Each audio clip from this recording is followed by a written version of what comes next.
Hey gang, welcome back. Today we're going to make an extremely easy and very useful little project. A good friend of mine has a family member who has breast cancer and recently had a port installed in her chest, which can be fairly painful. So this little project is what we call a port pillow, which is basically a nice little pillow you can velcro around your seatbelt to protect that tender area when you're traveling back and forth to chemo and things like that. So anyways, she loves Lilo and Stitch, so we got this cute fabric and we're gonna whip up this little project for her. So go ahead and gather your supplies and let's get started.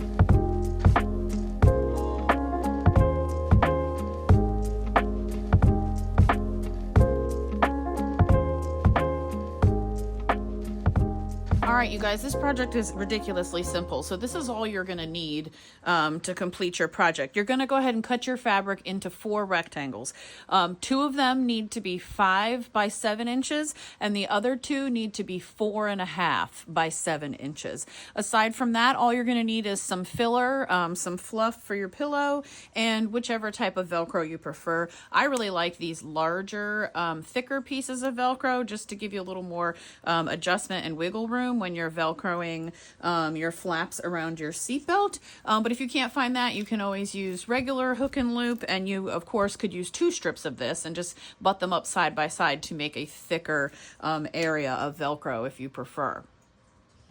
Okay, so the first thing we're gonna do is we're gonna take these 2 5 by 7 pieces, the 2 larger pieces, and we're gonna go ahead and just finger press them in half like this, and we will take them to the sewing machine to create our wings that we will attach our Velcro to. So all we need to do is just stitch these sides shut.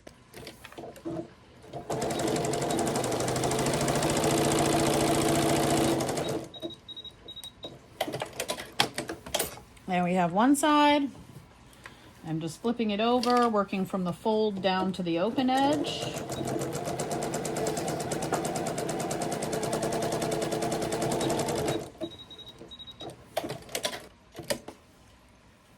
Okay, so here you go. We've got our 2 sides, our 2 short sides stitched shut, and our bottom end is open. I'm just going to snip these little corners here, making sure not to snip my thread, but just to reduce the bulk. And what we're going to do is we're going to turn each of these inside out to create our little wings or our flaps for our Velcro. Okay, for the next step, we're just going to give these a quick press to flatten them out. I just like to use my little knitting needle here just to poke the corners out.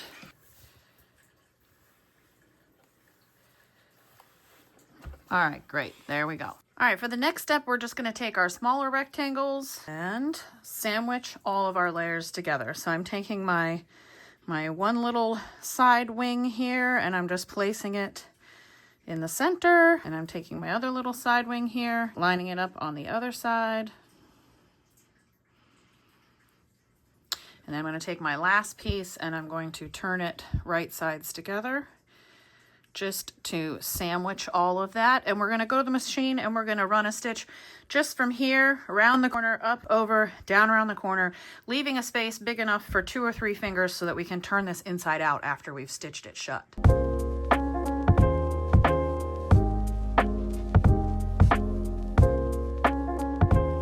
Okay, I've just backstitched at my opening and my closing here to keep my stitch nice and tight when I put my fingers in there.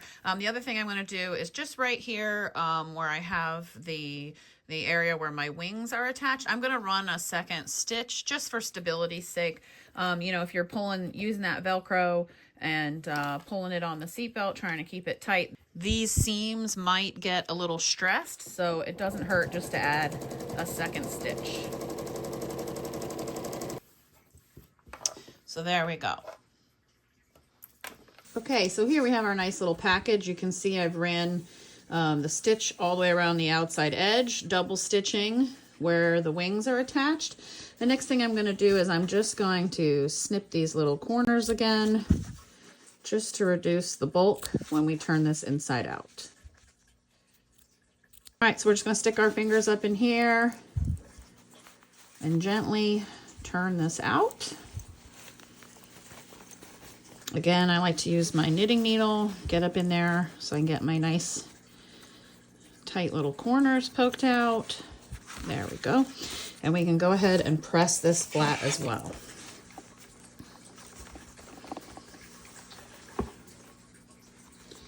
I'm just making sure to keep that little open raw edge tucked in nice and neat. All right, perfect. There we go. Now what we're going to do is we're going to go ahead and attach the Velcro, and then we will fill it with fluff, and all that's left is to stitch it shut. All right, guys, so here we have our little pillow form, and just be mindful when you're attaching your Velcro, you don't want to accidentally do them like this. These are going to be folded over the seat belt, so we need to make sure that we have one on the outside of the flap and one on the inside of a flap. It doesn't matter, you know, which way you do it, but just line it up first so you make sure you got it correct. These, like I said, I really like these little pre-cut pieces because they were just the right size for this project. And, you know, the sticky on the back makes it easy for me to line it up right where I want it. All right, that looks great. Sewing with Velcro can be a little tricky, especially on the hook side, the scratchy side, just because all those little hooks want to snag your thread as you're stitching along. So just be mindful. You may have to go around more than once.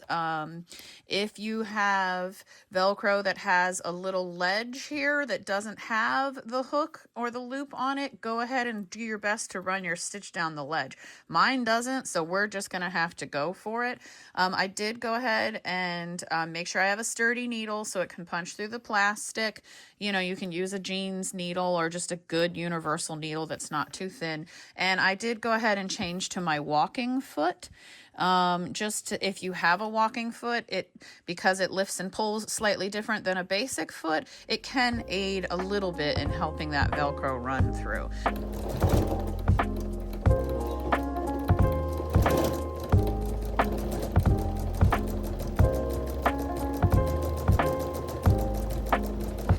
As always, I'm going to stop at the corner and drop my needle, holding it in place, and continue on.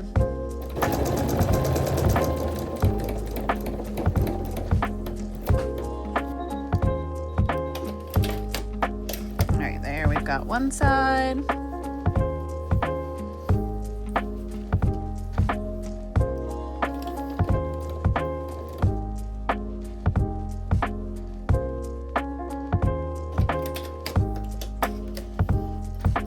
Great. Just snip your loose threads.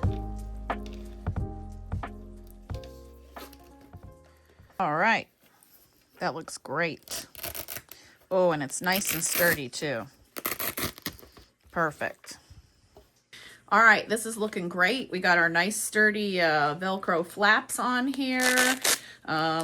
And they're really strong and tough when you get that extra wide Velcro, which I like a lot. So hopefully it won't slide up and down on the seatbelt too much. So the next thing we're going to do is we're just going to fill it with some of our fluff. This is just regular old polyfill. You can get it at Walmart or your local craft store. And I'm going to go ahead and fill this. Normally when I stuff a pillow, I like to kind of overstuff it because it'll get, you know, less firm over time. But because this is, you know, really just supposed to be a nice soft cushion for a sensitive area, I'm not going to fill it totally full. I want it to have a good bit of squish to it so that it's very comfortable and gentle on that tender area of her chest. I'm just using my hands to just kind of, you know, rub it around together, get it nice and uniform. And if you feel like you've got a little pockets where maybe you could use a little bit more, just go ahead and add whatever you need until you've got it to a nice little shape that you like. All right, that looks great. It's not too fluffy. Not too soft, not too firm. All we need to do now is just stitch this little opening closed and we're good to go. All right, guys, I've got my foot lined up right up against the edge of my seam here, and we're just gonna put in a little closure stitch.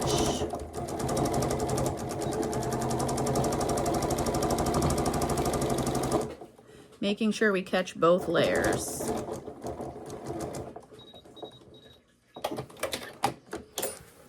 All right, perfect. Okay, so as you can see, our little pillow came out great. It was super easy to make. I hope you really enjoyed this project. Please, as always, like and comment down below, and feel free to follow me on my Instagram page at myquiltskickass. Thanks again for tuning in. Take care.